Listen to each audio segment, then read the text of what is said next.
And during this topic, myself and other people also use two acronyms. One is JTNA, another is JOGO. So let me explain those two numbers so that you will not be confused. JOGO stands for Jagannath Organization for Global Awareness, and the JTNA stands for Jagannath Temple of North America. So you may use this to JOGO is a parent organization which we started in 2001, which is almost 20 years now, and we started the temple here recently. That's the name is come after just 6 months or so. So our temple is situated in Maryland, which is just about 40 miles drive from nation's capital, Washington, D.C. And with the help of the ODIAs in DMV area, DMV stands for DC, Maryland, and Virginia. We, and all of you also from other states, other countries also, we bought this 3.5 acre land in 2014. And then it took for us like almost 6 years to get this religious permit, because we have to go through several iterations to the county. So finally, after getting permit, we performed Lord Jagannath consecration ceremony in February this year. And since then, offering Delhi Puja and celebrating many functions like Shivaratri, Holi, Rath Yatra, Snana Yatra, Janmashtami, etc. So our next big project is to design and build a magnificent temple for Lord Jagannath in next couple of years. So we welcome you all, especially people from out of state and out of country, to invite you to come to visit our temple, and we guarantee you that you will feel home away from home when you visit our temple. Our contact information is available in a temple website, which is called www.jtna.org. I hope to see you all soon. Since everyone is waiting for Gajapati's talk, I don't want to take more time. Jai Jagannath, everyone. On behalf of JTNA, I welcome you all to today's interactive session with Gajapati Maharaja Ji. I truly feel blessed to say a few words about him, although he does not need an introduction since he is so well known to all Jagannath devotees across the world. Gajapati Maharaja Shri Dibyasingha Deb is the lineal descendant of the erstwhile kings of Odisha, who from the 12th century till the middle of the 16th century ruled as the paramount sovereigns over an extensive kingdom on the eastern seaboard of India, stretching from the river Ganges in the north to river Godavari in the south. Hari Om and Jai Jagannath to all the participants in today's program. Some of the participants are known to me and I'm happy to see them here, but there are some who I probably have not met. Anyway, we are all happy to be here, and I would like to thank Naresh Das and his team to have given us this opportunity of interacting. And also I would like to congratulate Naresh Das and devotees there for their new project of constructing a temple for Lord Jagannath in Maryland. It has been probably a struggle for them. They had to overcome several hurdles, but it looks like finally things have been sorted out. So congratulations to you, Naresh, and your team.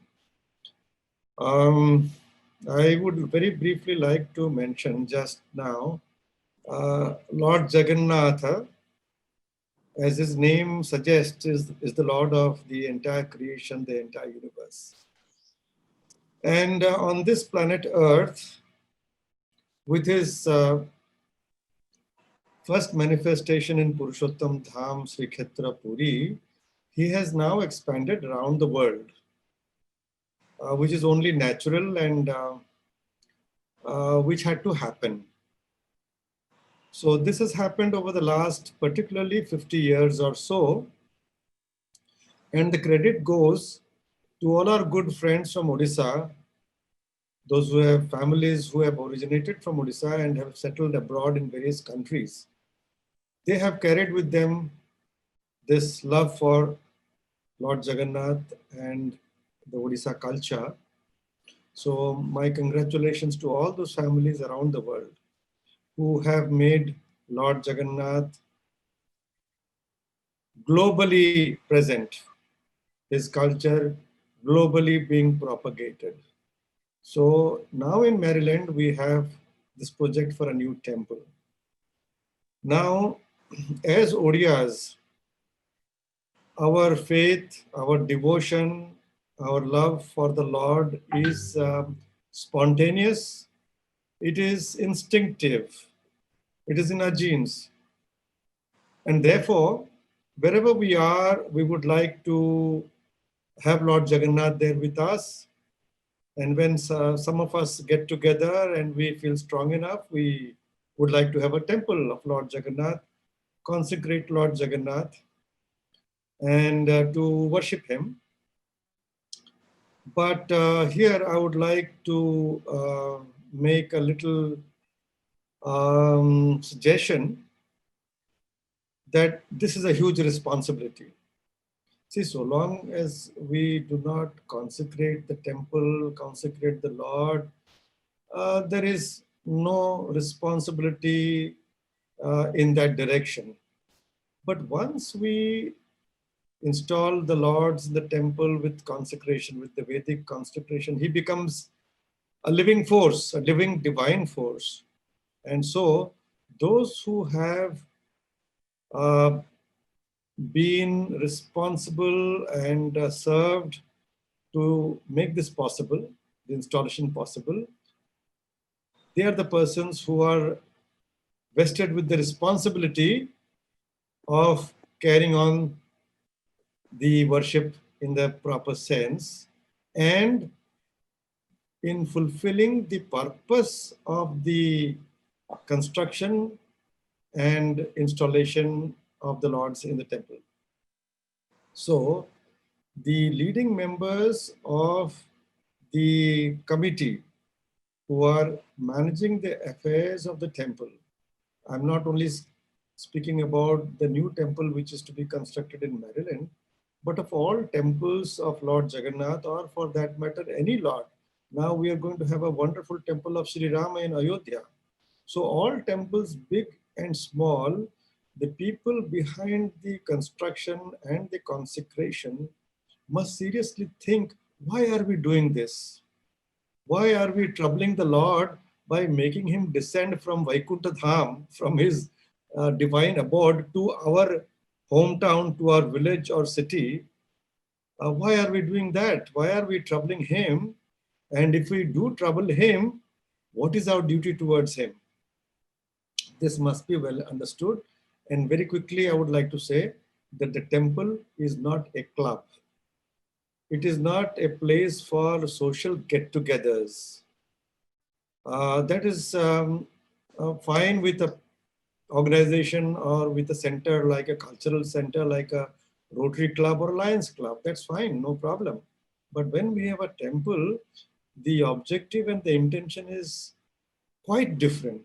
So that must be understood very well by those who are dedicated and committed to constructing a temple and installing and consecrating the Lords there. This is something to do with our tradition and with this tradition of Sanatana Vaidika Dharma.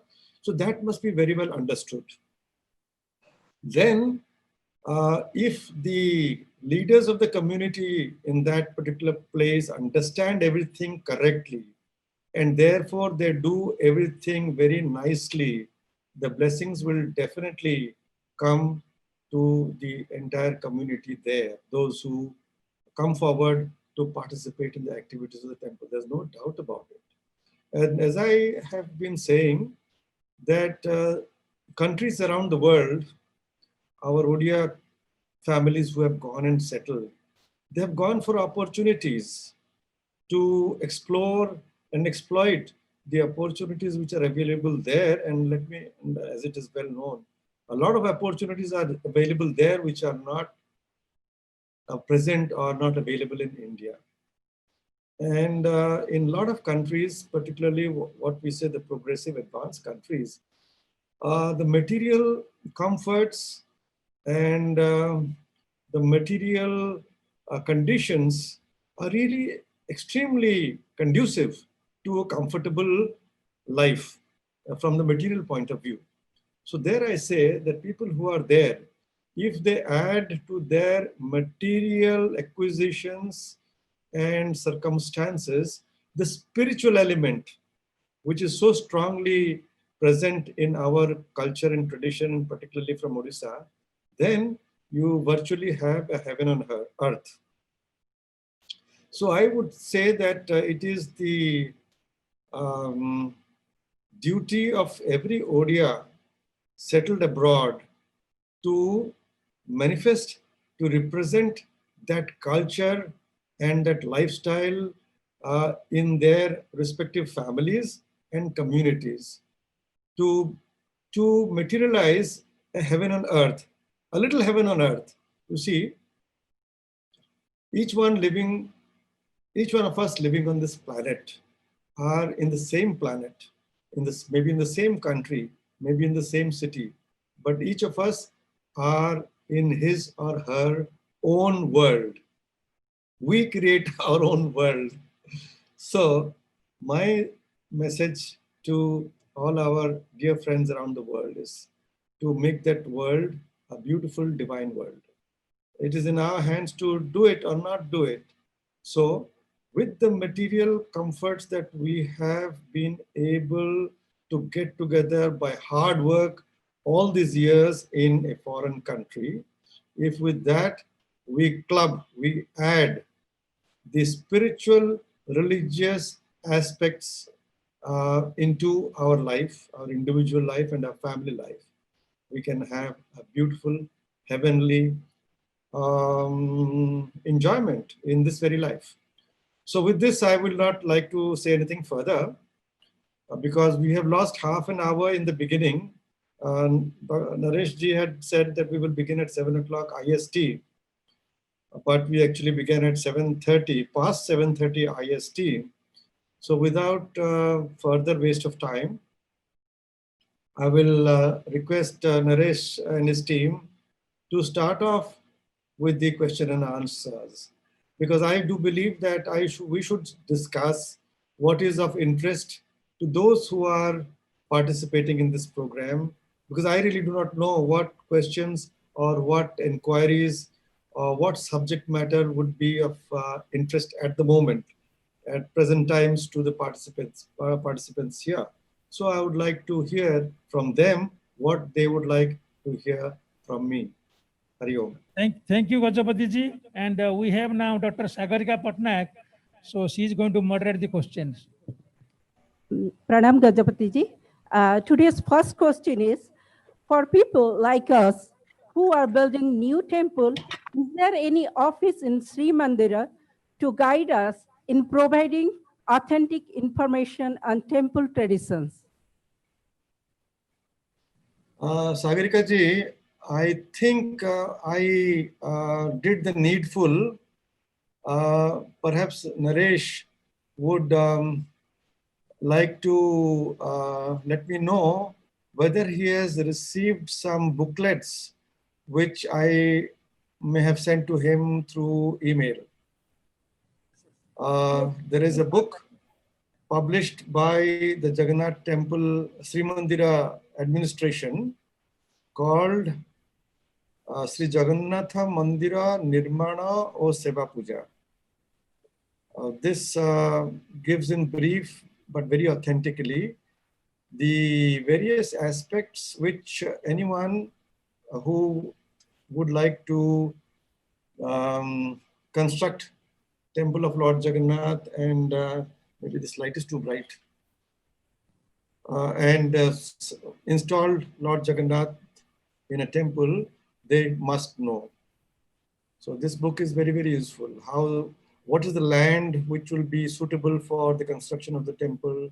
What is the architectural design for the temple? Because the temple should be in a Kalinga style and not like any other temple of North or South India, for instance. Also, what should be the management of the temple, what are the rituals and festivals to be celebrated, and what are the spiritual activities which should be conducted in the temple. So this book briefly tells us about all these things, but the rituals and festivals, it speaks about what is happening in Jagannath Temple, Puri.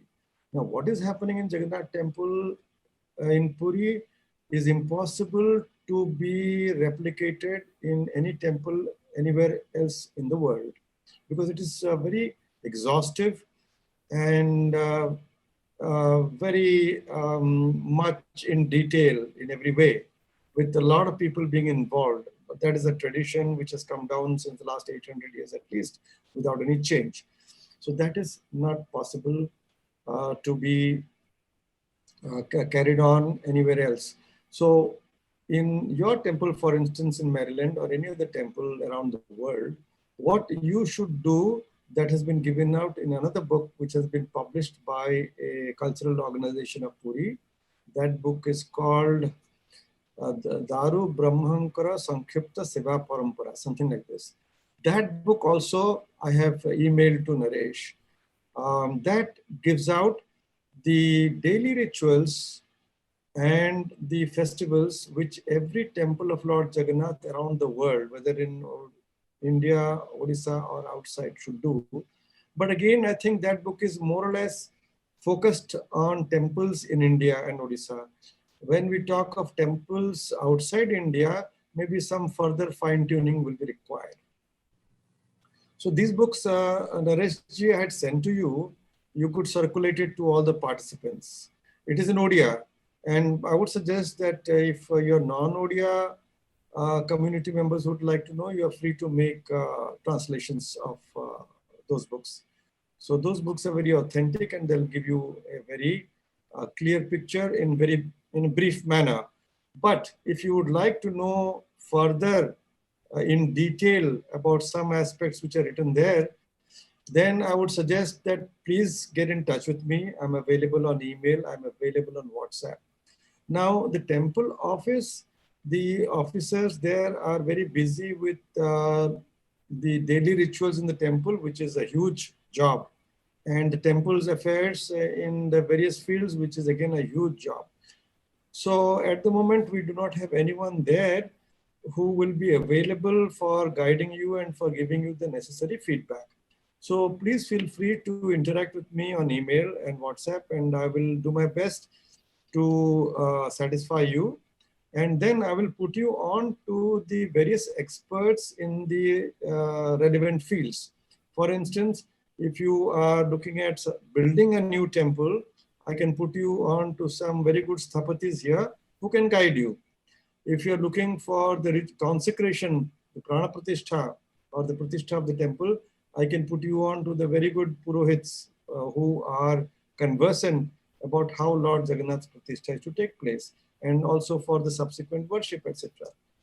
So those backups can be very well given to anyone who's keen around the world, and they can get in touch with me. Thank you, Gajapati ji. It's really helpful. And our second question is, outside Odisha, except Odia people residing there, perhaps ISKCON people preach more about Jagannath culture, Jagannath festival, etc., than any other section. But till now, why they are not allowed entry to Sri Mandir? Moreover, they follow the Hindu rituals like taking vegetarian food, wearing mala, and chanting Mahamantra, etc. Okay. This is a very popular question, particularly outside India. So we could look at it from this point of view, that every temple has its own tradition, and that tradition or custom should be honored. We cannot lay down a general rule for all temples, particularly when it comes to these customs. In the basic core Vedic worship, there will be maybe oneness or a lot of similarity. But when it comes to these extraneous customary practices, there will be divergences. Now, in the Jagannath temple, Puri, this tradition is very strongly established over many centuries. You see, during Sri Chaitanya's time also, which is 500 years back, Thakur Haridas, who is regarded by all Vaishnavas as a great saint, he himself did not go into the temple. And later on, Bhakta Salavega, who again is regarded as one of the greatest bhaktas of Lord Jagannath, he also did not go into the temple. So this tradition came to be very strongly entrenched that only Hindus are allowed into Jagannath temple. And also for your information, about 300 years back, when the Gajapati was said to have been associated with some Muslims, he also was not allowed to go into the temple. And for his darshan, Patitapavana Lord was established in the entrance of Singhadwara, inside the Gumuta of Singhadwara, so that people who cannot go inside the temple have darshan of Lord Jagannath in the form of Patitapavana, which is the same as darshan of Lord Jagannath in the Sanctum Sanctorum. So imagine, even the Gajapati, who was the supreme authority in the temple's affairs, even he decided that it is not proper for him to go into the temple when there are such allegations. So this is a tradition which is honored by everyone.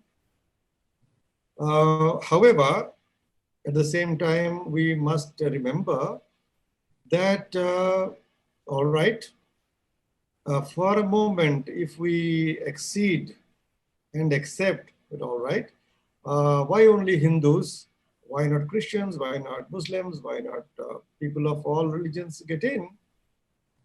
Then you are taking in the mankind into the temple. But what about the other beings? Is Jagatanatha only Manushanatha, or is he Jagatanatha? You can never get in other living beings or living creatures into the temple. You can only maximum get in the human society into the temple, but he is not Manushanatha, he is Jagatanatha. So therefore, Lord Jagannath in his tradition has made this wonderful arrangement that look, every being cannot come inside to have my darshan, but every being, every creature, every living thing, not only in this planet, but in this universe, is equally entitled to have my darshan. Therefore, twice in a year, I will myself come out of the temple so that everyone, every being in the universe has my darshan. Now, this tradition is not found anywhere in Sanatana Vaidika Dharma. It is an established tradition, according to scriptures, that the Mula Vigraha, the presiding deity, never leaves the Sanctum Sanctorum, never leaves the temple. But here, we find Lord Jagannath creating an exception to this well-established norm and practice of Sanatana Dharma by himself saying that he will disregard this tradition so that everyone can have his darshan. So on his date of manifestation, which is Jyeshta Purnima, he comes out to the Snana Vedi, and after the Anasara confinement, which is like a COVID confinement, he comes out to go to his place of manifestation, that is Gundicha Mandira. So at least a couple of days on his onward journey, and definitely 3 days on his return journey, 5 days or 6 days, people everywhere. And see, not only the human beings, any being whom we don't sort of regard as being entitled, could be anyone there, any other creature coming for darshan, maybe he's a devotee in another form. And also, it is said that those who are without bodies, ashariri, those who are without bodies, even they come for darshan. And it is also said in the scriptures that all the deities from the different lokas, Brahma from his Brahmaloka, Shivji from his Loka, Shivaloka. All the deities come down to this Purushottama Kshetra in their divine, invisible forms to have his darshan. So, Lord Jagannath has made this arrangement, so we don't have to worry about his darshan. And this is a wonderful opportunity for everyone around the world to come and have his darshan. So we can look at it from this point of view. And also I would like to say, you made a little mistake in your presentation that ISKCON is doing a lot of prachar of Lord Jagannath. But let me tell you, the Mula Devata of ISKCON Parampara, which is Vaishnava Parampara, is Lord Krishna. In all their temples, you will find either Krishna, Sri Krishna and Radharani, or Sri Krishna and Balaram is in the center. Lord Jagannath is never in the center. In temples where Lord Jagannath has been established by ISKCON, it is always on the side, number one. Secondly, in all the temples, they meticulously follow the rituals of Lord Krishna and these and injunctions of Bhagavata and Bhagavad Gita and Chaitanya Charitamrita, but they do not know about Skanda Purana and the tradition of Lord Jagannath. Therefore, unfortunately, around the world, they started doing Rath Yatra anytime, any good time of the year. This is completely in breach of the tradition of Lord Jagannath. So they have not gone in depth into the traditions and the rituals of Lord Jagannatha by treating Lord Jagannatha as none other than Krishna. So for them, Lord Jagannatha is Krishna. But if you go into the tradition of Lord Jagannatha is actually all the deities put together and all the divinities, not only in our Hindu religion, but all the religions of the world, because he is Paramatma, Parameshwara, Param Brahma. So he is Lord Shiva, he is Lord Krishna, he is Lord Rama, he is Lord Ganesha, he is the Devi Durga, his father in heaven is Allah. So this is, when you read the Skanda Purana, and then if you go behind the Skanda Purana to read our Vedic scriptures from the Vedas to, let us say, the Gita or the Ramayana or the Bhagavata, you see the universality of our philosophical and spiritual concepts, which is totally embodied in the tradition of Lord Jagannath. So it is important that when we establish a temple of Lord Jagannath, we must understand the tradition of Lord Jagannath as it is given out in the scriptures, particularly Skanda Purana. So fortunately for us, this Skanda Purana was not easily available to devotees in Odisha, in India, and around the world. But now our Jagannath Temple administration has come out with a beautiful edition of Skanda Purana. This is a portion of Skanda Purana. Skanda Purana is the most voluminous of all our Puranas, and it contains the Sthala Mahatmya of all the centers of pilgrimage in India, of Sanatana Vedic Dharma.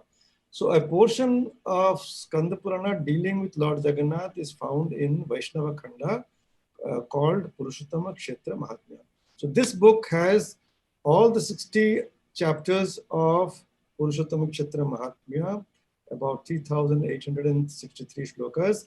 And the original Sanskrit shloka is given here in Odia language and with the transliteration in authentic transliteration in Odia. This is in 2 volumes and is very cheaply priced, only about 200 rupees per volume. 2 volumes, you'll get the entire story of Lord Jagannath. And this has been translated into English by Swami Niliptananda of the Divine Life Society. This is published by the Divine Life Society. This book will also be available. It's shining a bit. And in a similar manner, this contains the original scriptural shlokas in Sanskrit, in Devanagari, with the transliteration authentically done by Swamiji in English. Again in 2 volumes, and also not very expensive. Similarly, 2 volumes have been taken out by the Jagannath Temple administration in Hindi. My request is this, that these books must be collected by all Odias everywhere in the world. Those who are interested in knowing about Lord Jagannath, they must read these 2 volumes thoroughly. And there are some other books also which they should go through. I do not know, Naresh, if I have sent you a list of books which I felt every temple around the world must keep. The temple must have a solid library of Sanatana Vedic Dharma, and the Jagannath temple must have a special section on the books on Lord Jagannath. So I have sent a list of books which are available now. And I have also identified a person in Cuttack who can arrange those books and ship it to you. So I would say the first thing for all of us is to know our Lord and to know who he really is. You see, only by knowing the Lord can we get to him. We must know the Lord, we must know his address, then only we can reach him. Otherwise, we'll be going in circles. We'll be doing something like a Lions Club or a Rotary Club and getting nowhere. The whole purpose of building a temple and spending money will be totally futile. So my request is this, that all ODRs must read the scriptures. And as I said, the Skanda Purana Purushottama Kshetra Mahatmya is just a window. And through that window, we must go to our Vedic scriptures, particularly Srimad Bhagavad Gita, Srimad Bhagavatam, and Ramayana. These are the 3 solid scriptures we must get thoroughly acquainted with to get to the philosophical and spiritual aspects behind Purushottama Kshetra Mahatmya.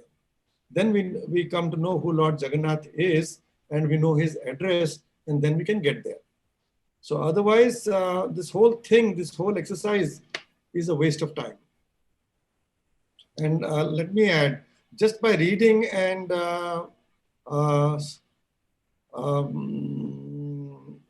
ourselves trying to explore may not be good enough. So therefore, we have to also reach out to the gurus and acharyas, because they have read the scriptures and they have properly understood it. Now, when we read the scriptures, we understand it from a limited understanding, which is full of biases and prejudices. So it is likely that we will more misunderstand than correctly understand. So it is necessary for us to reach out to the proper gurus and acharyas. Fortunately, they're available on the YouTube, for instance. You have all the great acharyas and gurus speaking on the very scriptures. So please listen to them. And if physically you can have satsang, there's nothing like it. But if physical contact presence is not possible, the next best thing is the technological guru facility through the YouTube, for instance. So please do that. And then that should lead us to the real stuff, which is the personal sadhana in our daily life. Without that, all this becomes again useless. So without taking more of your time on this question, let's go on to the next question. Thank you, Gajapati ji. It's really helpful. The next question is, how to make Jagannath tradition easy to understand and follow by youngster or devotees who are new or not familiar to it? The best way of doing this is that some leaders in the community, so I would say when we talk of Lord Jagannath, it has to be the Odia leaders in the community who are genuinely interested and inspired to know about this tradition and to follow the path of this tradition. You need just a handful, maybe just 2 or 3. If you have 5, then fantastic. They need to get into the depths of the spiritual aspects, the religious aspects of the tradition of Lord Jagannath. It's all available in the books. And as I said, through contact with the acharyas over the internet system. And they start practicing. Practicing is very important. That is the spiritual sadhana. And when I say spiritual sadhana, it means swadhyaya, it means japa, it means meditation, it can mean bhajana kirtana, It can also mean puja archana and satsang. So this personal sadhana taken up by some leaders in the local community, Odia leaders, is absolutely important. Otherwise, what will happen? It will be like blind leading the blind, and everyone falls into a big hole. So there have to be some leaders in the community who take it upon themselves to get genuinely immersed in this spiritual aspects of our tradition by transforming their lives, by doing personal sadhana, and by genuinely taking it up as a aim and goal of life, of their life, individual life. And when they are just evolving themselves, they become the pathfinders or the guides to the other groups in the community, including the youngsters. Now, when we speak of the youngsters, we speak of the child group, we speak of the youth group. So the religious and spiritual aspects have to be given to them in a manner which is easily digested by them, in a manner in which it becomes interesting to them. So this, again, the leaders of the community who have taken the role of guides, they have to do it. Now, let me tell you, for instance, in many temples in America, I'm just giving an example, we have certain spiritual organizations who are very well involved in their activities, and the temples have taken them as partners. Organizations like Ramakrishna Mission, organizations like the Chinmaya Mission. So what do you have? Let us say, I have seen a number of temples, including Jagannath temples. The Chinmaya Mission is involved there. So they conduct the Chinmaya Mission Swami or Brahmachari or their senior devotees. They conduct classes for the kids, for the youth.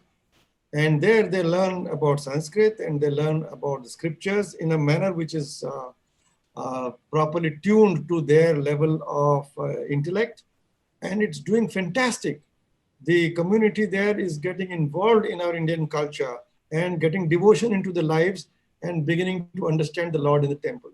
So this is something that needs to be done very, very importantly. So in this little book, which I mentioned first, Sri Jagannath Mandira Nirmana or Seva Puja, the last chapter deals with this subject of spiritual activities in the temple.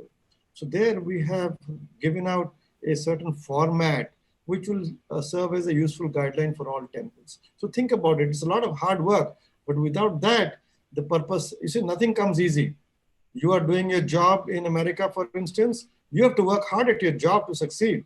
So how do you think when you want to do something on the spiritual side, you'll just take it easy and just come on a weekend for a bhoji and then things are done? No, it won't happen that way. So the leaders in the local community have to take upon themselves to really work hard to infuse this spiritual inspiration and education in their community. And then it will really work, because this is the only way. This is, I'll repeat, this is the only way by which the community will get the blessing of the Lord, by which the whole purpose and objective of making the temple, spending so much money in constructing the temple, by installing the Lords and consecrating the Lords, will be fulfilled. Otherwise, it is of no use. I did not get this question. What precisely is the question? Is the list of bare minimum activities of rituals that need to be observed? I mentioned a little while ago that there is this little book published by an organization called Sri Jagannath Chaitanya Gaveshana Pratishthan. Recently, we lost the General Secretary of that Pratishthan, who was actually the main founder and who was doing a lot of good things in propagating Lord Jagannath's tradition around India. His name is Rabindranath Pratihari. We lost him just a few days back. So this Pratishthan has come out with this book, which I mentioned, Daru Brahmankara Sankhipta Seva Parampara, something like that. And I think I may have, I have actually circulated all these books to all our friends involved with temples around the world. So those who are keen can write to me and I'll send this copy to them. So this book gives out the minimum rituals to be celebrated in all Jagannath temples around the world. Also, it gives the mantras to be chanted by the pujari for the worship, daily worship. And also it gives out the minimum festivals to be celebrated in each Jagannath temple. And also the do's and don'ts in each Jagannath temple. You know, we must understand that because each temple is unique in a way. Let us say a temple of Lord Shiva will have its own tradition. A temple of Lord Krishna will have its own tradition. A temple of Devi Durga will have its own tradition. A temple of Lord Ganesha will have its own tradition. So also the temple of Jagannath has its own specific tradition and custom. So this little booklet deals with that. So please go through this. This is in Odia again. And then, as I said, if you have any issues, let us say about the puja, for daily puja or the festivals, the religious aspect, the karma kanda obviously has to be done by a pujari who is conversant with the Vedic form of worship and with our worship of Lord Jagannath. So we can't do it. So someone who is a karma kanda expert or someone acquainted with karma kanda Vedic worship can take up this book and all the mantras are given there and he can do it. So again, here I would say that this is a major issue, that what is happening, let us say in America, most of the temples where Lord Jagannath has been installed are run, managed, and have been set up earlier by another community. It could be a South Indian community, it could be a North Indian community, or a Maharashtrian community, and Lord Jagannath is installed as a side deity there. But the priests who are appointed by the management there, they are non-Odiyas, and so they don't know anything about the worship of Lord Jagannath. So they do whatever best they can. But here I would like to say that it is better because, as I said, the worship of Lord Jagannath has got its own distinct mode of daily worship and festivities. So here again, you would need to have preferably a pujaka from Odisha or from Puri, and that's possible. I can put you on to the people who can work on that and will help you on that. So then you can rest assured that it will be possible for you to do the worship of Lord Jagannath in a more authentic way. Thank you, Gajapati. One more only, this one is the last question. The question is, with time, Lord Jagannath ritual and tradition changes. Which tradition are changeable?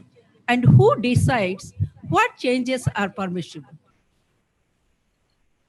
In the temple of Lord Jagannath, the traditions by and large are unchangeable. That is to say, what has been fixed over the centuries is being continued religiously, faithfully. Those traditions have been recorded in two volumes of books called the Record of Rites. And these two volumes have been codified under a statute of the state legislature. So they have got statutory force. And these volumes, which are known as Record of Rites, actually do not say anything new. They do not create any rituals or traditions, but they have tried to faithfully record the traditions which have come down over centuries. So as we understand that these rituals and festivals were set up mostly during the time of the consecration of the present Jagannath temple 800 years ago, during the time of Maharaja Chodaganga Deb. And I think actually Ananga Bhima Deb, he was the one who, Chodaganga Deb started the temple, but it was completed and this ritual system was set up by Maharaja Ananga Bhima Deb. And then what has happened, actually, during Anand Bhimadev's time, it was Sri Ramanujacharya who came and guided the Maharaja to set up these traditions. But what was happening earlier was set up by Bhagavad Adi Shankaracharya 2500 years back. So that was carried on during Maharaja Anand Bhimadev's time, and further sort of modified a little bit more towards the Vaishnava tradition by Sri Ramanujacharya. And then we have got Madhvacharya and other acharyas also coming in. So we find that the tradition of Lord Jagannath has got components of the various sampradayas of Sanatana Vedic Dharma in a beautiful sort of a combination, which, because it has been sort of guided and set up by the great acharyas of Sanatana Vedic Dharma, beginning with Bhagavad Adi Shankaracharya, no one now would like to tamper with it, to alter it, and to modify it. But it has happened that over the centuries, particularly over the last 100, 200 years, when the hold of the Gajapati weakened, particularly during the Maratha time, that some of the rituals, very few actually, could not be sustained and have gone out of practice, like the Devdasi system, and maybe some few other things like that. But basically, and by and large, what we find now is something that has continued over the centuries without any change. And as I see it, it is unlikely that there will be any change. But as I said, that these traditions and practices and ritual system which are there in the Jagannath temple, Puri, cannot be copied and pasted in any temple around the world. So you have to do a diluted version of the ritual system, keeping the core rituals intact.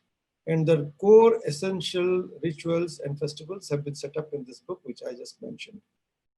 And why now? So, Nareshji, if you'll kindly excuse me, I'll take leave. I have got some other work to look after. Okay. So I wish you all the best. We will be in touch regarding your temple project. Please be in touch.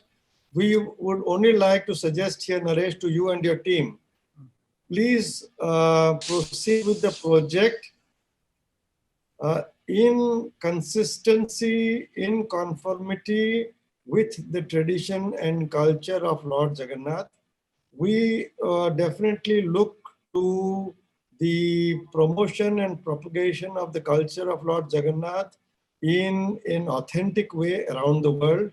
We would not be happy to have hybrid systems coming up and sort of the Jagannath system getting compromised, Jagannath tradition being compromised, maybe out of sheer ignorance.